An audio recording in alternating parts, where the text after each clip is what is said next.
Hugay ko.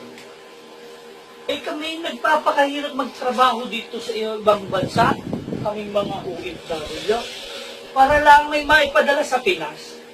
Yung kahon, halos 3 buwan namin sahod, para lang maipadala sa Pinas, sa pamilya namin.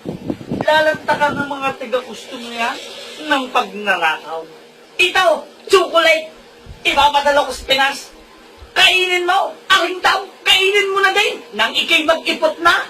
Pagkakabuaya mo naman hindi naman sa iyo lalantakan mo ng kain. Itong spam, kainin mo na din, nang ikay maututan na.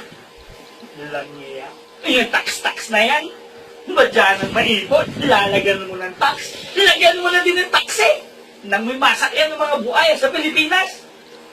Kaya nga nakalagay yung mga chocolate at mahalagang gamit sa loob ng rib nang hindi mo manakaw bago lalantakan mo ng nakaw. Are, ang box ko, nakakawin mo na din nang ikay may mahigaan. Ay, saan?